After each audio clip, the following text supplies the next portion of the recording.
Hi, Papa Yeager here with more on Donald Trump.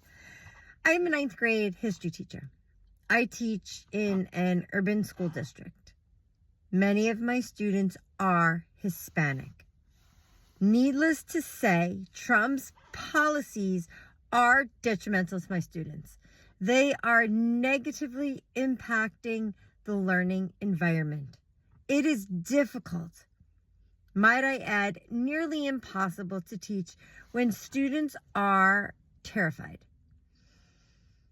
Also, not helpful is the fact that bullying is always an issue in school. I was bullied. I know how brutally painful it is, how scarring it can be. And now, students are taking the words, the actions of the president and using them against students. They're weaponizing Donald Trump's words and actions to cause strife in my classroom.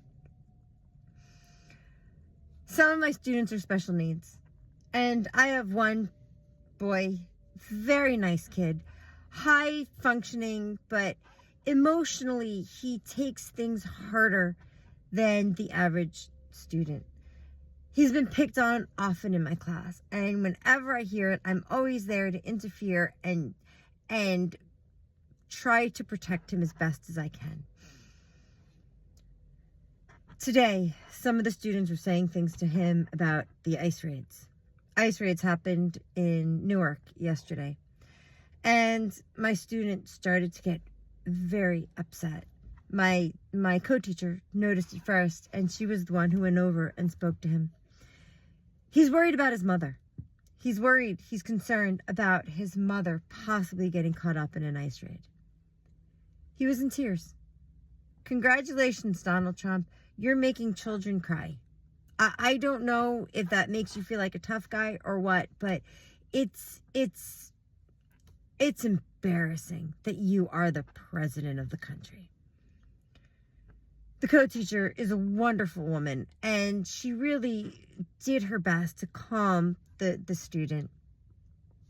After class, I called him up, I just to make sure he was okay, because I was concerned. This is what we're dealing with. It's not enough that teachers are dealing with deficits from parents not doing enough during COVID. It's not enough that teachers have to deal with the possibility of school shootings.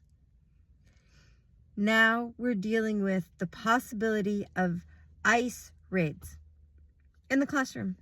Students are petrified, scared. This is the environment in which I have to teach. And what makes it worse, like I said, is the fact that other students are using this as a bullying method. Do you have any idea how hard it is sometimes to actually stop bullying, to prevent it from continuing? Because so often it happens in ways that teachers can't even see it.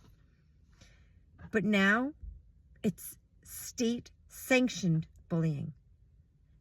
No, it's even worse than that. We have a president who is encouraging these acts, these bullying tactics. We have a bully in the White House who is doing what he can to intimidate and hurt people of immigrant families. It turns out the boy that was being harassed today, his mother has an American passport.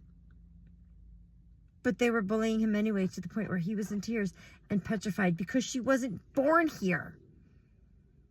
Congratulations, Donald Trump. You are the king of the bullies. Your reach is so far. You are hurting people immensely. You don't deserve your job. You don't deserve your position. And I am scared. If this is only day 5? I'm scared of what the future is going to bring if we don't stand up and try to stop him from getting stronger. Anyway, that was today in the classroom. And I'm concerned about what's going to happen tomorrow or Monday.